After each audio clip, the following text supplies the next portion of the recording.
الحمد لله غافر الذنب وقابل التوب الشديد العقاب لا إله إلا الله أشهد أن لا إله إلا الله له دعوة الحق حريص عليها وأوجب تبشير بها ولتكن منكم أمة يدعون إلى الخير ويأمرون بالمعروف وينهون عن المنكر وأولئك هم المفلحون وأشهد أن محمدا عبده ورسوله بلغ الرسالة وأدى الأمانة ونصح الأمة وكشف الغمة حتى آتانا اليقين ليلها كنهارها لا يزيغ عنها إلا هالك اللهم صل على سيدنا محمد النبي الأمي الحبيب المحبوب العلي القادر العظيم الجاه وعلى أزواجه أمهات المؤمنين وذرياته وآل بيته وصحبه أجمعين رب اشرح لي صدري ويسر لي أمري واحلل عقدة من لساني يفقهوا قولي أما بعد. Para asatiz yang saya muliakan, ayah bunda yang saya cintai, dan bapak ibu jemaah salat subuh yang dirahmati Allah, marilah senantiasa kita memanjatkan puji dan syukur kita kepada Allah yang telah memberikan nikmat iman kepada kita sehingga kita dapat melaksanakan salat subuh berjamaah. Ini merupakan salah satu nikmat yang terbesar pada saat kita masih bisa melangkahkan kaki kita, dikarenakan subuh ini merupakan adalah waktu yang paling terberat bagi orang-orang munafik untuk mengerjakan salat. Salawat dan salam mari sama-sama kita panjatkan kepada junjungan kita Nabi besar Muhammad sallallahu alaihi wasallam yang telah membawa umat manusia dari alam jahiliyah ke alam yang penuh dengan ilmu pengetahuan. Kalaulah seandainya Allah tidak pernah mengirim baginda Rasulullah SAW, maka kita tidak pernah tahu bagaimana indahnya meletakkan dahi kita di tempat sajadah ini. Kalaulah seandainya Allah tidak mengirim baginda Rasulullah, maka kita juga tidak akan pernah tahu apa yang harus kita bacakan pada saat kita melakukan salat. Ini merupakan sebuah nikmat terbesar pada saat Allah memilih kita lahir dalam keadaan Islam, dan Allah juga mengirim baginda Rasulullah SAW sebagai makhluk terbaik untuk menyampaikan risalah ini. Oleh sebab itu, Bapak Ibu jamaah yang dirahmati Allah, senantiasalah berselawat kepada baginda Rasulullah SAW sebagai bentuk kecintaan kita, sebagai bentuk kerinduan kita kepada beliau. Dikarenakan apa? Dikarenakan para sahabat dulunya pada saat mereka merindukan Rasulullah SAW, maka mereka bisa langsung datang ke Masjid Nabawi untuk menatap wajah Rasul. Kita hidup di tahun 2022, 1440 tahun setelah kehidupan Rasulullah SAW. Bagaimana kita bisa menunjukkan kecintaan kita kepada baginda Rasulullah SAW kalau bukan dengan mengikuti apa yang diperintahkan oleh beliau? Salah satu amalan yang dianjurkan oleh Rasulullah adalah bersedekah di pagi hari. Maka jangan pernah merasa berat bersedekah di pagi hari. Dikarenakan apa? Dikarenakan Rasul sendiri mengatakan bahwasanya Allahumma a'ti munfikan khalafa. Ya Allah, berikanlah apa yang telah disedekahkan oleh seorang hamba itu yang terbaik dari balasanmu ya Rabb. Jadi yang membalas dari setiap kebaikan yang dilakukan oleh seorang hamba itu adalah Allah, dengan dipintanya oleh para malaikat. Wa amsik munikan khalfa, dan tahanlah terhadap orang-orang yang pelit tidak mau bersedekah. Maka hadirkanlah rasa kecintaan kita kepada baginda Rasulullah SAW pada saat kita bersedekah di waktu hari. Selain itu, Rasulullah SAW juga mengajarkan kepada kita sebuah keberkahan di waktu subuh hari ini, di mana Rasul SAW berdoa kepada kita semuanya, Allahumma barik fi ummati fi bukuriha. Ya Allah, berikanlah keberkahan kepada umatku di pagi hari. Ini merupakan doa yang spektakuler. Bukan didoakan oleh Ustadz Damanhur, bukan didoakan oleh para ustadz, para asatiz, akan tetapi didoakan oleh baginda Rasulullah SAW. Maka hadirkanlah rasa pada saat kita bangun di pagi hari ini, itu bukan dikarenakan kesalehan diri kita, akan tetapi ini merupakan di antara keberkahan doa yang dipanjatkan oleh baginda Rasulullah SAW. Sehingga apa? Sehingga kita tidak merasa berat pada saat kita terbangun di pagi hari. Rasa seperti ini yang harus kita hadirkan. Ya Allah, ini berkat doa Nabi-Mu, berkat Rasul-Mu, berkat orang yang paling terbaik di atas jagat raya, maka aku bisa melangkahkan kakiku ke tempat ini. Rasa-rasa seperti inilah yang selalu harus kita hadirkan di dalam jiwa kita. Agar apa? Agar senantiasa kecintaan tersebut terpatri di dalam jiwa kita. Semoga dengan kita banyak berselawat kepada baginda Rasulullah SAW itu akan menumbuhkan rasa tidak beratnya diri kita dalam mengamalkan apa yang diperintahkan oleh Allah dan Rasul. Dan semoga jemaah yang berhadir pada subuh yang berbahagia ini merupakan di antara umat Nabi Muhammad SAW yang akan diberikan syafaat oleh baginda Rasulullah SAW. Ini merupakan waktu yang paling dinamakan kalau di dalam istilah televisi prime time, waktu yang paling mahal. Waktu yang paling mahal bagi sebuah televisi itu adalah sewaktu diiklankan antara maghrib menjelang isya. Inilah waktu yang paling mahal bagi kita umat Islam, yaitu pada saat kita menghidupkan subuh hari. Oleh sebab itu, saya tidak berceramah pada subuh yang berbahagia ini. Saya hanya ingin menyampaikan siapa sebenarnya sosok yang kembali menghidupkan waktu subuh tersebut. Beliau hadir bersama kita, yaitu Bapak Letkol Infantri Hendra Sari. Berbagai macam tawaran yang diminta kepada beliau untuk mengisi khutbah Jumat, ceramah setelah maghrib, kapanpun. Beliau bukan tidak mau. Beliau ingin memberikan sebuah gebrakan baru, ingin menghidupkan kembali ghizah orang-orang Aceh. Sebenarnya salat subuh itu tidak berat menurut beliau. Dikarenakan kapan? Dikarenakan kita salat itu 5:30, bukan 4:30. Itu sebenarnya tidak berat. Terlebih bagi mereka-mereka yang sudah terbangun pagi untuk mempersiapkan kegiatan mereka bekerja. Kenapa begitu saat kita dipanggil oleh atasan kita, rasa seperti itu tidak pernah berat. Namun panggilan dari Allah untuk meraih kesuksesan itu kita merasa berat. Ini yang harus kita merubahnya.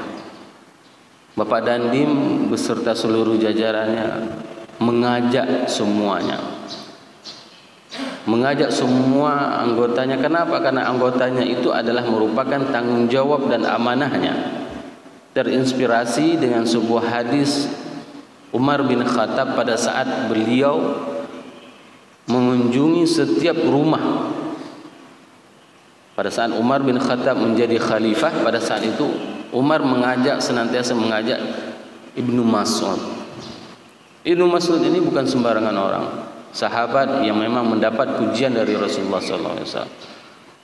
Mereka berdua berkeliling Madinah untuk melihat rumah siapa saja yang tidak mempunyai kehidupan yang layak. Jangan sampai pemimpin ini melewati tentang keluh kesah yang dimiliki oleh bawahannya. Suatu malam Umar bersama Ibnu Mas'ud sedang berkeliling Madinah. Pada saat itu beliau mendengarkan percakapan di dalam rumah seorang ibu janda yang tidak mempunyai makanan. Maka Umar dengan bergegas pada saat itu pulang ke rumah dan mengambil bekal yang ada di Baitul Mal. Dan pada saat itu Umar menggendong sendiri gandum dan beberapa bekal yang lainnya. Pada saat dilihat oleh Ibnu Mas'ud, apa yang dikatakan oleh Ibnu Mas'ud? Wahai khalifah, wahai Amirul Mukminin, janganlah sampai engkau yang mengangkat beban ini, biar aku saja. Engkau kan penguasa, engkau kan pemimpin kami. Apa yang dijawab oleh Umar bin Khattab pada saat mendengarkan sebuah ungkapan loyalitas dari anak buahnya. Wahai Ibnu Mas'ud, atahmiluna auzari yaumal qiyamah? Apakah beban ini nanti pada hari akhirat engkau yang akan memikulnya, wahai Ibnu Mas'ud? Maka pada saat itu Ibnu Mas'ud terdiam. Inilah beban bagi semua para pemimpin. Di saat mereka mempunyai amanah di pundak mereka, maka Allah akan menanyakan kepada mereka, wahai Dandim, apakah engkau pernah menyuruh anggotamu untuk melaksanakan salat? Ini akan ditanyakan. Siapapun pemimpin, maka mereka akan dipilih untuk ditanyakan hal-hal seperti ini. Sehingga apa? Sehingga Rasulullah SAW mengatakan bahwasanya tidak ada perlindungan pada hari di saat manusia itu semuanya sibuk mencari perlindungan, kecuali mereka yang mendapatkan perlindungan tersebut adalah al-imamul adil, para pemimpin yang adil. Ini merupakan sebuah kenyataan yang kita bahas di setiap subuh Senin. Wa'dul haq, janji pasti dari Allah. Janji tersebut pasti akan kita lewati nanti pada saat kita dibangkitkan. Yauma la dhilla illa dhilluh. Tidak ada perlindungan pada hari tersebut. Maka hari itu adalah hari yang memang kita harus investasikan amal-amal terbaik kita pada saat kita masih berada di atas dunia ini. Ini merupakan adalah kesempatan yang masih Allah berikan kepada kita. Maka pada saat Allah berikan amanah tersebut, maka jadikanlah amanah tersebut sebagai amal untuk memperberat mizan kita. Banyak hal lain yang amal-amal saleh yang dilakukan oleh beliau. Salah satunya itu adalah menyantuni anak yatim.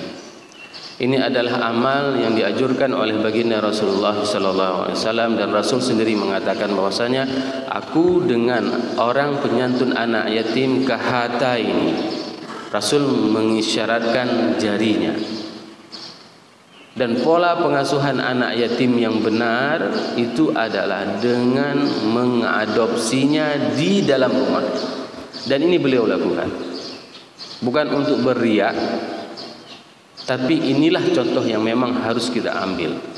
Hari ini banyak di antara kita ya, pada saat mengasuh anak yatim dikarenakan ibunya cantik. Ini yang paling bahaya. Karena mamanya janda cantik, maka diasuhlah anak yatimnya. Niatnya sudah lain. Kenapa? Karena mamanya cantik. Tapi asuhlah anak yatim tersebut dikarenakan apa? Dikarenakan memang dia layak untuk disantuni. Dikarenakan pesan Rasul. Bagaimana cara menyantuninya? Tinggal bersama serumah dengan kita, itu adalah cara yang paling terbaik. Sehingga apa? Dia bisa melihat sendiri bagaimana karakter kita. Dan dia bisa hidup dengan tarbiyahnya kita, dengan sistem pendidikannya kita. Beliau mengadopsi anak yatim, membawa anak yatim tersebut. Salat subuh dibawa. Bukan berarti pada saat diadopsi itu tidak diajarkan. Ini merupakan tanggung jawab kita semuanya. Bapak Ibu jamaah salat subuh yang dirahmati Allah, ada hal-hal yang memang kalau seandainya kita bisa mempercayai dan itu harus kita imani, maka kita tidak akan pernah resah, maka kita tidak akan pernah susah bagaimana cara menghidupi kehidupan di dunia ini. Syekh Muhammad Mutawalli Sya'rawi mengatakan bahwasanya rezeki yang paling terbesar itu adalah pada saat kita diberikan kesehatan oleh Allah dan bisa beriman kepada Allah. Ini merupakan rezeki terbesar. Namun hari ini banyak di antara kita yang menganggap rezeki itu hanyalah harta. Rezeki itu adalah gaji. Rezeki itu adalah uang. Maka jangan pernah kita beranggapan bahwasanya rezeki itu hanya sebatas material. Kalau seandainya kita memahami rezeki itu hanya sebatas harta, maka sangat sempitlah makna rezeki tersebut. Dan satu hal yang harus kita pahami bahwasanya apabila memang sudah menjadi rezeki kita, maka rezeki itu tidak akan pernah ketukar. Tidak akan pernah ketukar. Dan ini terjadi. Bapak Dandim dalam setiap bulan itu memberikan kepada seluruh anggotanya itu untuk melaksanakan umrah gratis. Bayangkan setiap bulan itu ditarik undian. Satu orang diberangkatkan umrah gratis. Dan orang yang dikirim itu adalah orang yang taat untuk menjalankan salat 5 waktu ke masjid. Kirimkan 2 nama orang setiap Ramil untuk diundi siapa yang akan dapat. Dan ternyata orang yang dapat itu adalah orang yang memang konsisten menjalankan salat 5 waktu di masjid. Perbandingannya, kalaupun seandainya yang dapatnya itu adalah orang yang sama sekali tidak pernah ke masjid, ada apa hikmahnya? Hikmah yang terbesar itu adalah dulu sebelum mendapatkan undian sama sekali dia tidak mengenal masjid. Begitu dia mendapat undian umrah untuk pergi umrah, maka mulai hari itu dia konsisten untuk melaksanakan salat berjamaah. Bayangkan bagaimana indahnya keimanan tersebut. Karena apa? Karena itu akan dibayar tunai oleh Allah. Allah akan membayar tunai keimanan tersebut baik di dunia maupun di akhirat. Terkadang apa yang kita minta hari ini itu tidak langsung dikabulkan oleh Allah. Mungkin doa dari seorang prajurit tersebut sudah sekian puluh tahun, sehingga apa? Baru sekarang dikabulkan, bisa melaksanakan ibadah umrah. Dan yang lebih spektakuler lagi, pada saat beliau memberikan undian umrah kepada para prajuritnya, pada saat dilaksanakan acara di Islamic Center, beliau mendapatkan undian umrah. Padahal itu banyak anggota-anggota yang mempunyai kesempatan untuk menarik, tapi yang mendapatkan umrah tersebut adalah Bapak Dandim. Beginilah proses kehidupan di dunia. Pada saat kita konsisten terhadap apa yang diperintahkan oleh Allah, maka Allah lah yang akan membayarnya, maka Allah lah yang akan membalasnya. Semoga kita mendoakan para pemimpin yang ada di Aceh itu diberikan nikmatnya iman, sehingga bukan hanya pada saat tertentu mereka meningkatkan keimanannya. Pada saat ingin mencalonkan diri, maka nampaklah kesalehannya. Sudah mulai pakai sorban, kalau yang perempuan sudah mulai pakai jilbab. Pada saat mau mencalonkan diri sudah mulai datang ke masjid.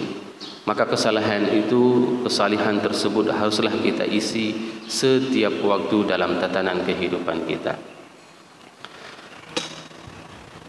Bapak Ibu jamaah yang dirahmati Allah, Pak Dandim, saya ingin menyampaikan bahwasanya Masjid Darussalam ini merupakan salah satu masjid yang paling produktif di antara sekian masjid yang ada di Kota Luk Ismail.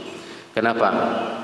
Karena hampir rata-rata, ini bukan ingin membesar-besarkan, memuji-muji, tapi inilah sebuah kebaikan. Nanti para BKM, Pak Geci BKM itu sudah terlepas pada saat ditanyakan oleh Allah nanti di hari akhirat. Karena mereka sudah menyediakan semua fasilitas masjid, walaupun dengan sederhana seperti ini yang belum siap, belum rampung, tapi kajiannya itu mulai dari setiap subuh sampai dengan setiap maghrib. Dan itu tidak pernah libur. Ada masjid yang lain, dia punya break satu hari misalnya. Kalau enggak hari Ahad, misalnya hari Sabtu. Tapi kalau Masjid Darussalam ini tidak ada breaknya. Dan kajiannya itu Pak Dandim, kajian yang memang mencakupi segala ilmu. Tidak ada ilmu hitam, ya. Yang jelas semuanya keilmuan agama. Ilmu tafsir, hadis, sirah, fikih kontemporer, ada kitab, dan itu tersedia semuanya. Dan yang paling indah kalau seandainya Bapak Dandim bisa memberikan sebuah instruksi, karena di sini juga terdapat asrama. Nah, ayo sama-sama yang berada di asrama untuk meramaikan Masjid Darussalam. Karena letak asrama tentara itu termasuk di kawasan Hagu ini. Ini merupakan sebuah upaya yang mudah-mudahan akan memperberat mizan kita nanti, amal kita nanti, timbangan kita nanti di hari akhirat. Pihak masjid telah menyediakan berbagai macam fasilitas, sarana dan prasarana, keilmuan, dan menurut BKM hampir rata-rata yang mengisi di sini secara strata keilmuan itu adalah para doktor. Ya, walaupun banyak juga doktor itu tidak berakal sehat, namun yang berada di masjid ini adalah doktor-doktor yang berakal sehat. Kalau tidak, mungkin tidak akan pernah diundang ke masjid ini sebagai narasumber. Ya, ini merupakan sebuah apresiasi kepada BKM Masjid, Tuhapet, Tunku Imam Syekh, Tunku Imam Gampung, dan imam-imam rawatib. Salah satu hal yang paling menarik yang disampaikan oleh BKM kepada saya pada saat saya pertama sekali mengisi tausiah di sini, imamnya pun bukan imam yang istilahnya yang itu-itu aja. Imamnya itu juga saling berganti antara satu hari dengan hari yang lain. Seperti imam kita dari tadi subuh, anak muda yang masih energik.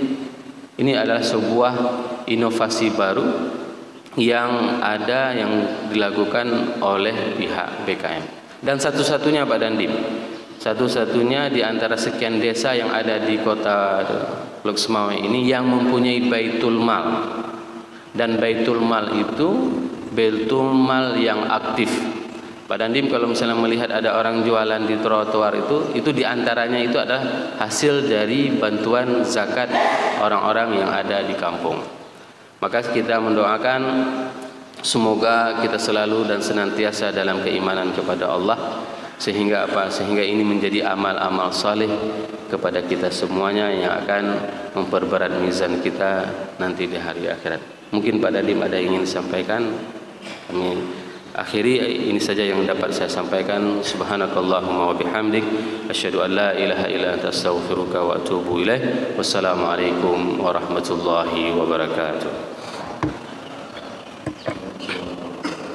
Baik, para jemaah sekalian, mungkin masih ada sedikit waktu sambil kita nanti menunggu dan bersyukur. Ada mungkin hal yang mau ditanyakan kepada Ustaz, ataupun mau ditanyakan langsung kepada Pak Dandim barangkali hubungan dari sini. Jadi silakan para jemaah dan pertanyaan yang mau ditanyakan. Bicara.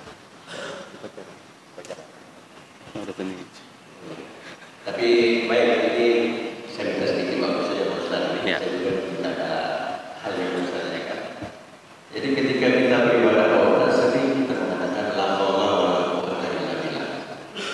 Yang ingin saya tanyakan Pak Ustaz, adakah pengaruh lingkungan yang untuk mengajak rasa kita beribadah seperti pada pagi ini, karena ikut hadir Pak Dandim dengan hadirnya pada ikut mengajak anggotanya untuk beribadah. Jadi di sini adakah peran lingkungan ataupun peran orang lain untuk membuka hati kita untuk beribadah? Ya. Saya dari kata-kata tadi lah. Ya, pengertian la haula wala quwata illa billah, kalaupun seandainya ada pimpinan kita yang berhadir, maka itu tidak akan pernah terjadi ibadah kita kalau seandainya Allah tidak mengizinkan. Ya. Tapi jangan punya alasan seperti ini Bang Ordi. Alah, saya malaslah salat. Kan ada Pak Dandim. Enggak, takut ria saya nanti kalau datangnya. Ya, jangan dia jadikan alasan ria dikarenakan ada pimpinan. Ya. Tapi jadikanlah ibadah itu memang dipersembahkan untuk Allah. Lakukanlah ibadah tersebut dikarenakan memang ketaatan kita kepada Allah. Kenapa? Karena kalau seandainya kita tidak diberikan kemampuan dan kekuatan oleh Allah, kita tidak bisa. Dan ini sering terjadi. Bapak Ibu yang sudah pernah biasanya terbangun pagi, misalnya dikuncilah HP ini, ya kan? Jam 4. Begitu lihat jam 4, matiin lagi. Bunyi lagi 15 menit, kunci lagi, mati lagi, mati lagi. Akhirnya apa? Lewat jam 6. Ya. Kenapa? Dikarenakan memang kita tidak mau bergegas mempersiapkan diri kita. Tapi pada saat seseorang tersebut begitu dia terbangun pertama dan dia merasakan bahwasanya kalaulah bukan karena izin Allah maka saya tidak akan pernah bisa terbangun. Ini yang perlu kita hadirkan. Bukan dikarenakan pimpinan, bukan dikarenakan apapun. Di awal-awal mungkin bisa dijadikan motivasi. Dan ini sering terjadi. Awal-awal sangat berat salat subuh. Tapi karena sudah terbiasa, ya, maka ini sudah tidak berat lagi. Maka inilah yang paling pengaruh. Bagaimana kita menjadikan masjid ini adalah sebagai titik nol kita semuanya. Di mana kita mengevaluasi kinerja bawahan di masjid. Dan ini disampaikan oleh Pak Dandi. Siapapun para bawahannya yang sering ke masjid, maka beliau akan memudahkan, kasih cuti mudah misalnya seperti itu. Dan harus dibuat seperti itu. Ada dispensasi, ada penghargaan. Apresiasinya itu adalah pada saat seorang bawahan tersebut taat dan patuh kepada Allah dan kepada Rasul. Jadi jangan jadikan alasan lingkungan itu untuk bermaksiat kepada Allah. Namun jadikanlah lingkungan itu sebagai alasan untuk taat kepada Allah dan kepada Rasul. Saya kira demikian. Baik, terima kasih Pak Ustaz. Dari yang paling ini. Baik para jemaah sekalian, karena mengingat hari ini pun hari Senin, banyak agenda-agenda daripada jemaah mungkin yang bekerja pada instansi pemerintah, dan kami cukupkan pengajian kita pada subuh ini. Insyaallah kita akan bertemu pada kesempatan lainnya dengan materi dan tema-tema yang beribadah kita dan kemudian kita kepada Allah Subhanahu wa taala. Akhirnya sampai di sini perjumpaan kita pada pagi subuh ini. Selamat beraktivitas. Semoga Allah Subhanahu wa taala senantiasa melimpahkan rahmat dan karunia-Nya kepada kita semua. Amin ya